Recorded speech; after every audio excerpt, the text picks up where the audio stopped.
앞에 예배하기 위해 모이신 우리 성도님들을 주님의 이름으로 환영하고 축복합니다. 오늘도 우리가 감사할 때 하나님께서 더욱더 크고 놀라운 은혜를 우리에게 부어주실 줄 믿습니다. 그렇게 기쁘신 얼굴은 아니에요. 우리가 살아가는 게 사실 고달프고 힘들고 어렵고 감사할 제목보다는 뭔가 부족한 것 같고 원망할 것 같은 일들이 더 많지만 우리가 기억하여 감사할 때 하나님께서 더 큰 은혜를 부어주실 줄 믿습니다.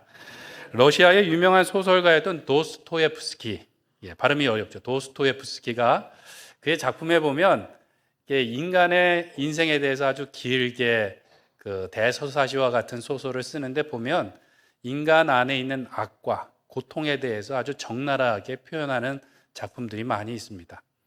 근데 그의 작품 가운데 보면 오히려 이런 이야기를 합니다. 인간은 시련만을 헤아려 볼 뿐 기쁨은 헤아려 보지 않는다라는 이야기를 해요. 사람은 힘들고 어려운 것만 자꾸 헤아려 보고 또 힘들어하고 하는데 사실 우리가 얼마나 기쁜지 감사한지는 생각해 보지 않는다는 것이죠. 그 이유가 우리 안에 있는 어떤 원망이나 적대감일 수도 있지만 단순히 부주의함 때문일 수도 있다라는 얘기를 해요.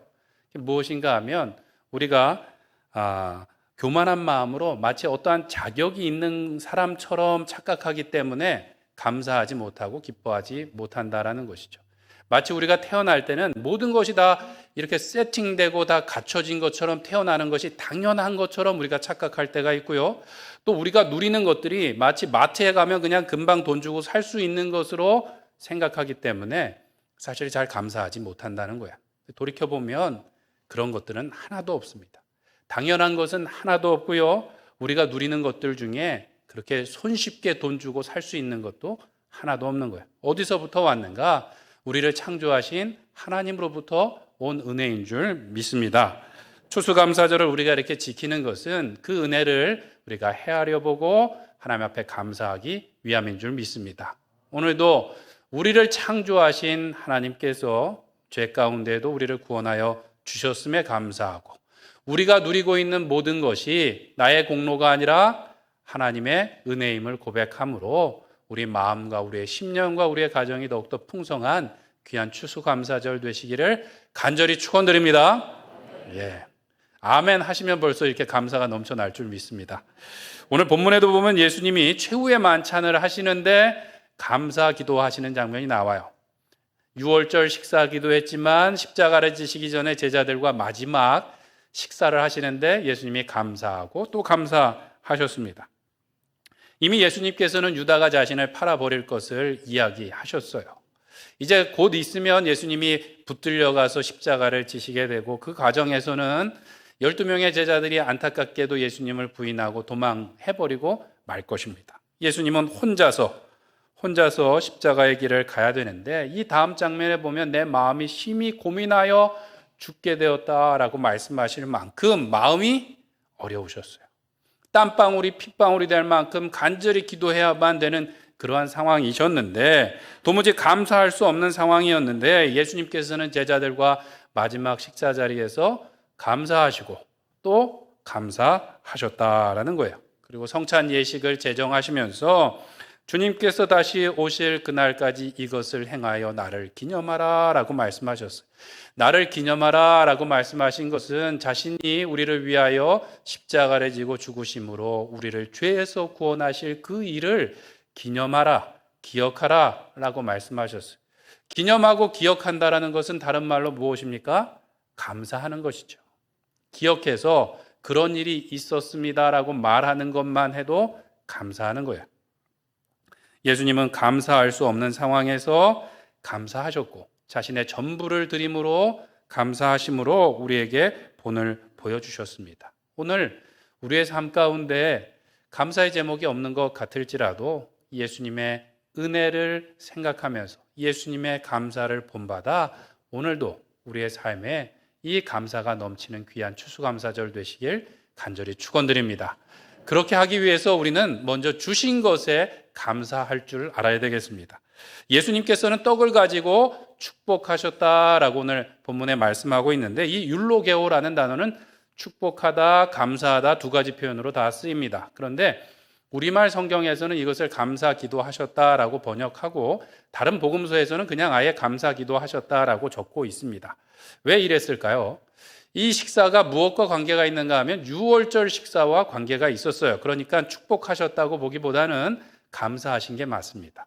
유대인들이 유월절을 지키는 그 식사 예절, 예식이 굉장히 복잡하고 또 여러 번 잔을 들고 여러 번 빵을 들고 이렇게 감사 기도를 하는데 그 무교병을 들고 하는 기도 중에 이런 구절이 있습니다. 오 여호와 우리 하나님 만유의 왕이시여 땅에서 떡을 내신 주님 찬송을 받으소서라고 기도하고 찬송하고 이제 떡을 먹고 또 이제 뭐 그 다음에는 찬송한 다음에 양고기를 먹고 또 잔을 들고 뭐 이런 일들이 반복되게 됩니다. 유월절은 무엇인가 하면 출애굽 때 하나님께서 이스라엘 백성들을 구별하여 그들의 장자를 구원하셨음을 기념하고 감사하는 날인 거예요. 그런데 그 구원에 대해서만 감사한 것이 아니라 떡을 들고 뭐라고 기도하는가 하면 땅에서 이 떡을 내신 하나님 감사합니다. 땅에서 이 곡식을 주신 하나님 감사합니다. 그러고 먹었다는 것이죠. 예수님께서도 그 예식을 따라서 감사 기도하고 제자들에게 그 떡을 나눠주신 거예요. 그리고 또 잔을 가지사 감사 기도하셨습니다. 여기서 감사하다라는 단어는 좀 다른 단어이긴 한데 깊이 생각하고 숙고하여 감사하는 것을 말합니다. 그러니까 즉흥적으로가 아니라 감사한 이유에 대해서 깊이 묵상하고 감사하는 것을 이야기해요.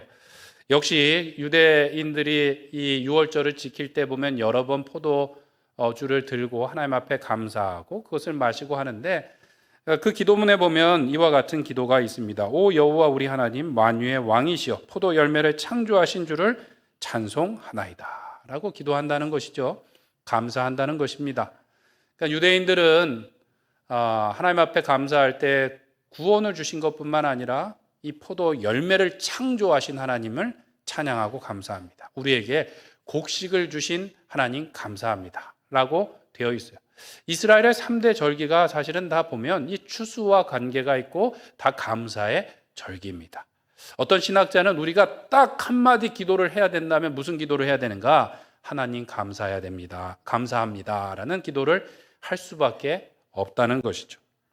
예수님께서는 그렇게 그 절기를 따라서 이 유월절 예식은 아니었지만 예수님께서는 그 절기를 따라서 감사하신 거예요. 오늘 추수감사절이니까 우리 마음속에는 여전히 불편한 어떤 일들이 있을지라도 하나님 앞에 감사하는 것처럼 예수님께서는 유월절을 맞아 제자들과 함께 감사하셨어요. 그들 앞에 있었던 음식이 그렇게 화려하지 않을지라도 하나님께서 주신 떡과 또 포도주를 들고 하나님 앞에 감사하셨다라는 것이죠. 비록 유다가 자신을 팔아버릴 것이고 제자들이 모두 예수님을 부인하고 도망갈지라도 또 이제 자신은 죽음을 맞이할지라도 하나님께서 구원하셨던 날 유월절을 기념하면서 마지막까지 감사하시고 그 길을 가셨다라는 것입니다.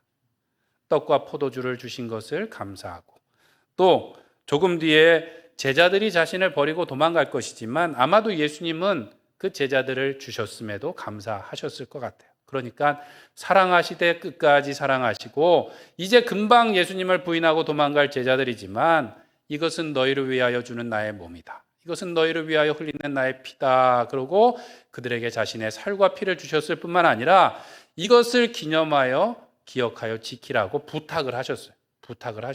그 중요한 임무를 부탁하셨다라는 것은 그들의 연약함에도 그들을 사랑하시고 그들의 연약함에도 하나님께 감사하면서 함께 나갔다라는 것이죠. 예수님께서 이렇게 감사하실 때 놀라운 역사가 일어나게 되는 것이죠. 그들은 비록 예수님을 부인하고 떠나갈 것이지만 나중에 예수님의 살과 피를 기념하여 그 예식을 할 때마다 예수님의 놀라운 사랑과 능력을 기억하게 될 것이고요. 예수님의 말씀대로 성령께서 그들 안에 들어오사 정말로 생명과 예수님의 능력으로 역사하실 것을 예수님은 아셨다라는 것입니다. 감사는 우리가 생각하지 못했던 놀라운 기적을 일으키게 되는 것을 보게 됩니다. 오병이어 사건 가운데도 보면 그 광야에 많은 사람들이 있었고 먹을 것이라고는 물고기 2마리, 보리떡 5개밖에 없었습니다. 제자들은 벌써 머릿속으로 계산이 다 끝나서 300데나리온이 있어도 먹을 것을 구할 곳이 없습니다라고 말하는데 예수님께서는 그 물고기 2마리와 보리떡 5개를 들고 하나님 앞에 축사하시고 감사 기도하시고 그것을 나누어 주었더니 5천 명이 먹고도 12광줄이나 남게 되었다라는 것이죠. 어떻게 그 일이 일어나는지 우리는 다 알지 못하지만 사실 우리는 뭔가를 땅에 심고 우리가 농사를 지을 때도 보면 어떻게 그 생명이 자라서 30배, 60배, 100배의 열매를 맺는지도 몰라요. 우리는 모르는 것이 훨씬 더 많고요. 생명에 관해서, 복에 관해서, 은혜에 관해서는 더더욱 모르는 것이 많습니다. 그러나 감사할 때 하나님께서 기적을 베풀어 주시는 줄 믿습니다. 죽은 나사로를 살리실 때도 예수님께서는 굳이 감사 기도를 하셨어요. 아버지, 지금까지 나의 기도를 들어주셨음을 감사합니다. 내가 지금 이 말을 하옵는 것은 나를 위한 것이 아니라 이 듣는 사람들을 위한 것입니다 라고 말씀하시면서 감사 기도로 시작하시사 죽은 나사로야 나오노라 라고 말씀하실 때 죽은 지 벌써 사흘이 돼서 냄새가 나던 나사로가 살아나오더라는 것이죠. 우리가 하나님 앞에 감사할 때 놀라운 기적을 우리에게 베풀어 주실 줄 믿습니다. 예전에 이 잡지에서 읽었던 글인데요. 미국의 LA에서 대법원 판사로 일을 하다가 2007년에 변호사 개업을 했다는 겁니다. 대법원 판사를 하다 변호사 개업을 하면 잘 될까요? 안 될까요? 정관 예우라는 것이 미국에는 없지만 그래도 그냥 다른 변호사보다 훨씬 더 잘 되리라 생각을 했어요. 되리라 생각을 했는데 이상하게도 안 되고 꼬여서 그만 이 파업 신고를 할 수밖에 파산 신고를 할 수밖에 없게 되었다라는 거예요. 그냥 우리 같이 평범한 사람도 아니고 판사까지 하다 변호사를 하다가 이게 파산을 하고 나니까 충격이 더 컸던 거예요. 정말 아무것도 할 수 없는 것 같은 절망 가운데서 이렇게 빠져 있는데 이게 음성이 들리는 것 같다는 거예요. 무슨 음성인가 하니까 내가 지금 가지고 있는 것들을 감사할 줄 알기 전에는 내가 원하는 것을 얻지 못할 줄 알라라는 음성이 들리는 것 같아요. 그는 그것이 아마도 성령께서 하나님께서 나에게 주시는 음성인가 보다라고 생각을 했다는 거예요. 그리고선 돌아가신 자신의 할아버지가 생각이 났대요. 자신의 할아버지는 손주들에게 늘 감사 편지를 써오는 사람에게 $1씩을 이렇게 더 주었다는 거예요. 손주들에게 감사를 가르치기 원하셨던 것이죠.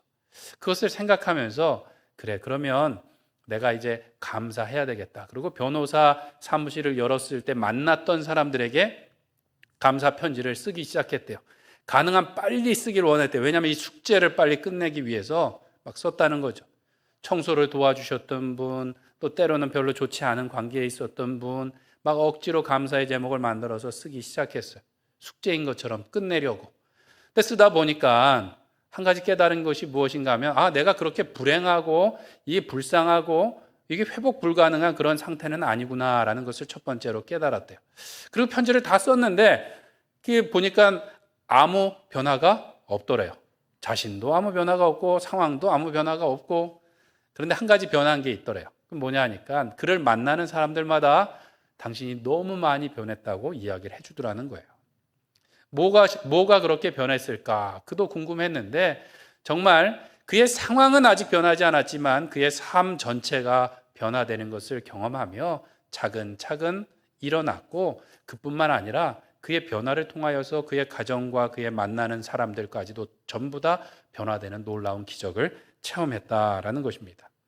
우리는 무언가 풍족할 때, 무언가 보너스로 더 받았을 때 감사하는 것이 아니라 이미 받은 것을 깊이 생각하고 감사할 때 더 풍족한 은혜와 기쁨을 누리게 되고 하나님께서 더 크고 놀라운 복을 우리에게 맡겨주실 줄 믿습니다. 감사한다라는 것은 의지한다라는 것을, 감사한다라는 것은 겸손한 마음으로 내가 누군가에게 받았음을 인정하는 것이기 때문에 기도하게 되고 기도한 사람은 그것에 대해서 감사하게 되고 기도했기 때문에 더 크고 놀라운 은혜를 누리게 되는 것이 감사의 법칙이라는 것입니다. 어제 새벽에 말씀드리기도 했는데 참 성도가 아니고 이 사탄과 그 마귀 졸개를 구분짓는 한 가지가 있는데 그것은 무엇인가 하면 감사예요, 감사. 이 사탄은 예수 그리스도가 누구인지도 너무나 잘 알고 성경 구절도 암송하고 예수님 앞에 와서 엎드리고 높이는 것 같이 그런 모든 것들을 할 수 있다는 거예요. 때로는 기적을 행하기도 한다는 거예요. 누가 그랬는가? 거라사 광인이 예수님을 보고 달려와 엎드려서 지극히 높으신 하나님의 아들 예수여 라고 말하기도 하고, 예수님을 시험할 때는 기가 막히게 성경 구조를 조금씩 바꿔서 이야기하기도 했습니다. 기적을 행하기도 하는 일들이 있죠. 그런데 사탄과 마귀들이 절대로 하지 못하는 게 있는데, 그것이 무엇인가 하면 감사입니다. 감사. 하나님을 기뻐하지 않고 그 은혜를 인정하지 않고 끝까지 불순종함으로 지옥으로 가는 것이 사탄의 졸개들, 사탄의 자녀들이라는 것이죠. 반대로 하나님의 자녀들은 하나님의 은혜에 감사하고 하나님을 기뻐하고 하나님께 영광 돌림으로 천국 백성이 되는 줄 믿습니다. 바라기는 우리에게 오늘 주신 구원의 은혜가 우리 가운데 불같이 일어나고 우리에게 베풀어 주신 놀라운 은혜들이 하나하나 생각나서 우리 입술로 하나님 앞에 감사드림으로 이전보다 더욱더 풍성한 찬송과 영광을 하나님 앞에 올려드리고, 우리의 마음의 그릇, 우리의 심령의 그릇이 더 커서 하나님의 더 크고 놀라운 복을 받아 누릴 뿐만 아니라 더 많이 나눌 수 있는 우리 모든 로뎀교회 성도님들 되시길 간절히 축원드립니다. 두 번째로, 우리는 주는 것으로 감사해야 됩니다.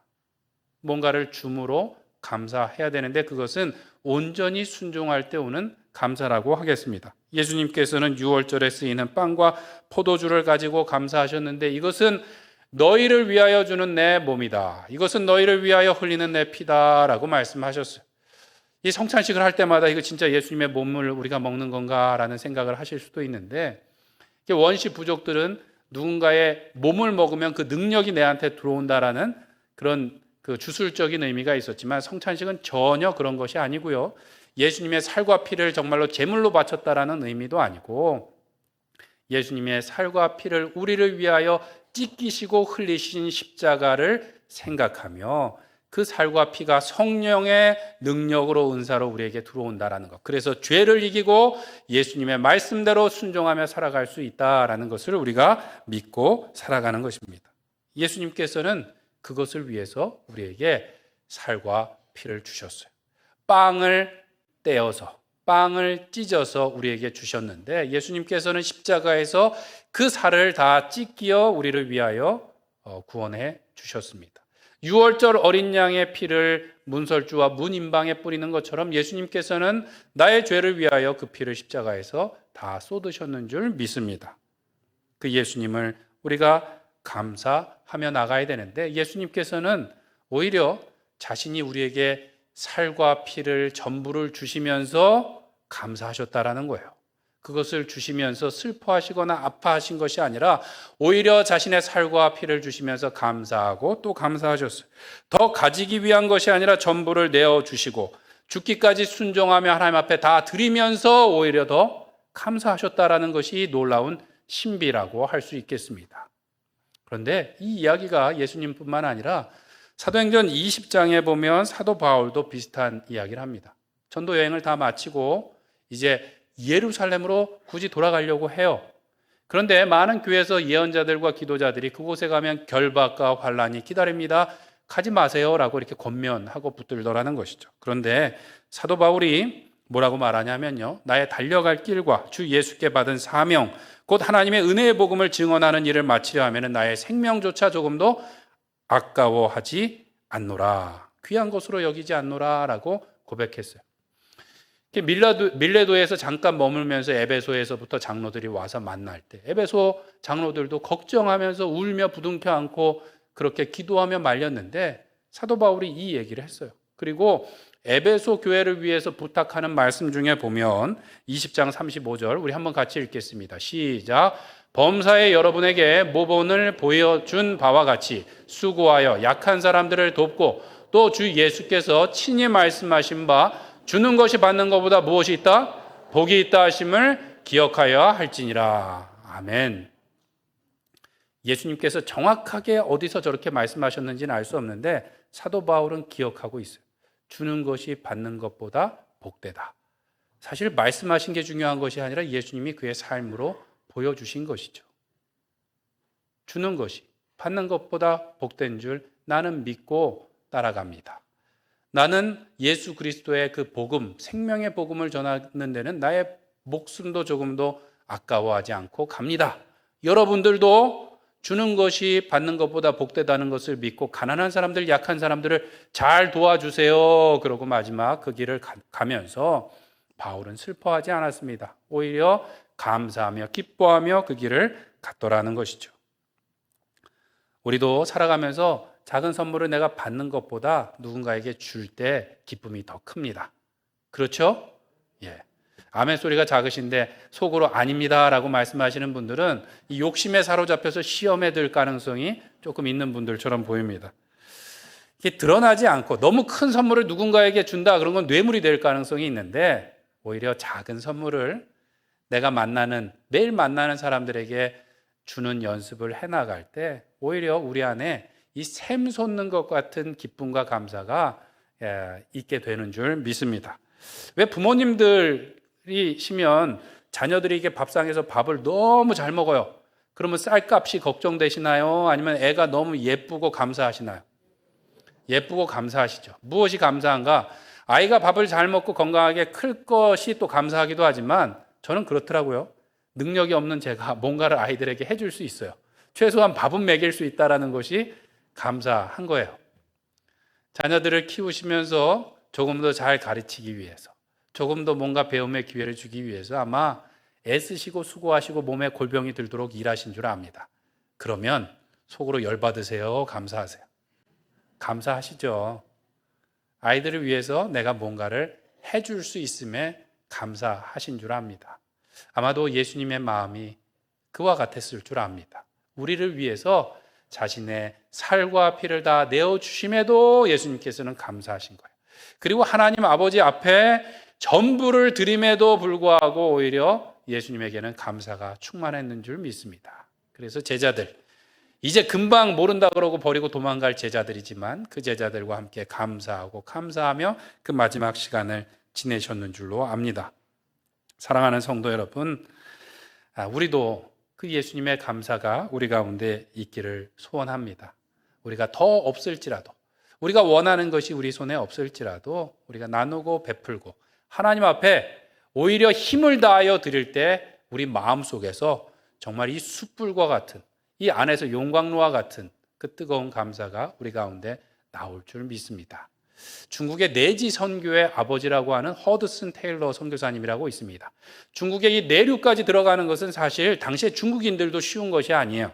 그런데 그곳에 가서 여러 가지 그 기후와 환경의 어려움으로 고생을 하셨는데 가자마자 얼마 지나지 않아서 이 허드슨 테일러 선교사님의 큰딸인 8살 딸이 그만 숨지고 말았습니다. 그 큰딸을 장사를 지내고 보니까 나머지 4명의 자녀들도 시름시름 앓고 있는 거예요. 안 되겠다. 본국으로 돌려보내야지. 그러고 상하이로 가는 도중에 5살 난 아들도 숨을 거두고 말았어요. 그래서 양쯔강 공동 묘지에다 그냥 장사를 지내고 나머지 자녀들을 영국으로 돌려보냈습니다. 보내고 나서 동료 선교사들에게 편지를 썼는데 그 편지에 보면 이렇게 나옵니다.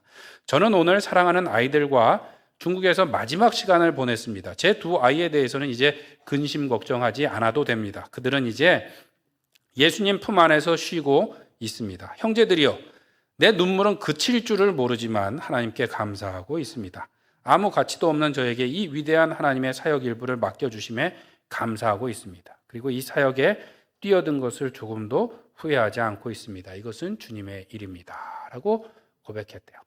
특별한 사람일 수도 있지만 사역에 미친 사람처럼 보일 수 있지만 내 눈물은 멈추지 않습니다. 라는 것에 보면 그 부모의 절절한 마음이 있어요. 내 눈에서 눈물은 그칠 줄 모르지만 하나님께 감사한다는 거예요. 이상하죠?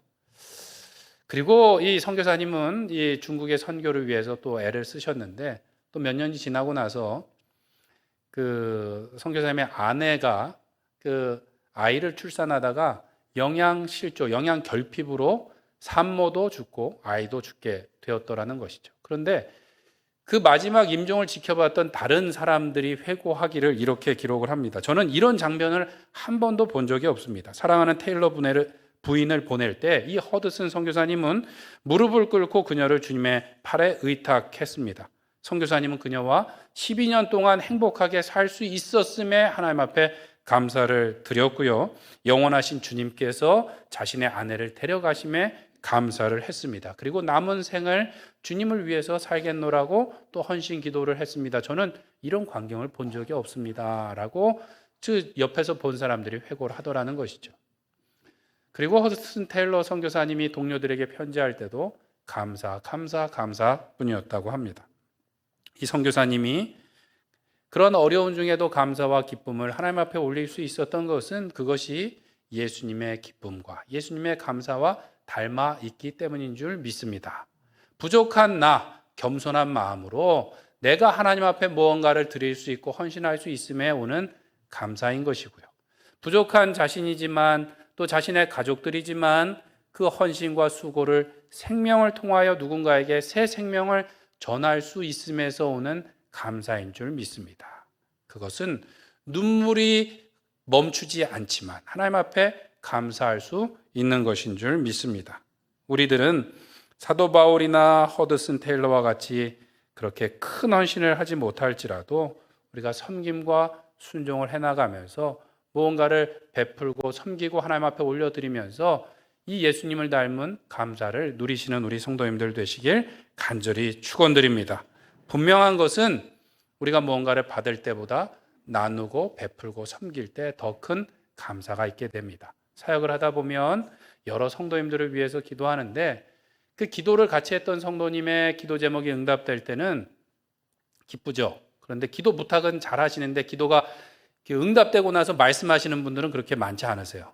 그리고 자신의 기도가 응답되면 정말 이렇게 불이 확 붙는 것처럼 감사하고 기뻐하시는데 금방 잊어버리게 됩니다. 금방 잊어버려요. 그런데 참 이상한 것은 구역 식구들을 위해서 특별히 중한 질병이나 또는 가정에 굉장히 어려운 일을 놓고 같이 병원 쫓아다니고 그 일 해결하려 같이 그냥 버스 타고 다니고 차로 태워서 나르고 그러면서 기도하고 한 번 더 찾아가고 혹시라도 이상은 없나 한 번 더 문 열어보고 뭐라도 도움이 될까 반찬이라도 갖다 주면서 같이 기도했는데 그 지체의 기도 제목이 응답되면 그렇게 기뻐하실 수가 없는 거예요. 본인 가정에도 아직 심각한 기도 제목이 있는데 그것은 잊어버리고 오히려 그 기도가 응답된 것에 대해서 내 지체의 기도가 응답된 것으로 인해서 기뻐하고 감사하는데 이것은 멈추지 않고 끊이지 않고 계속해서 타오르는 불꽃과 같습니다.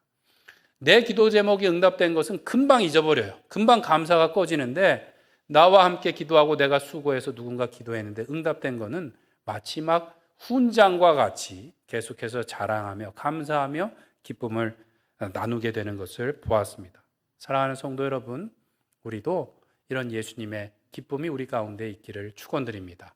심리학자들은 행복한 삶이란 편안한 삶이 아니라 의미 있는 삶이라는 거예요. 의미 있는 삶은 어디서 오는가? 누군가를 섬기고 사랑하고 헌신하면서 오는 것이라는 것이죠. 우리가 오늘도 내가 더 편하고 내가 더 많이 갖고 누리기를 바라는 것이 아니라 오늘도 하나님 앞에 우리의 마음과 정성껏 우리의 것을 드림으로써 또한 우리에게 주신 것이 아무리 작아 보일지라도 그것을 나의 이웃들과 내가 만나는 나의 가족들과 나의 구역 식구들과 나의 성도들에게 조금씩 나눠가면서 예수 그리스도의 기쁨과 감사를 배워가시며 그 영광과 은혜를 누리시는 우리 로뎀교회 성도님들 되시길 간절히 축원드립니다. 기도하시겠습니다. 우리 기도하실 때 하나님, 우리가 받은 것에 감사하는 주님의 사람 되게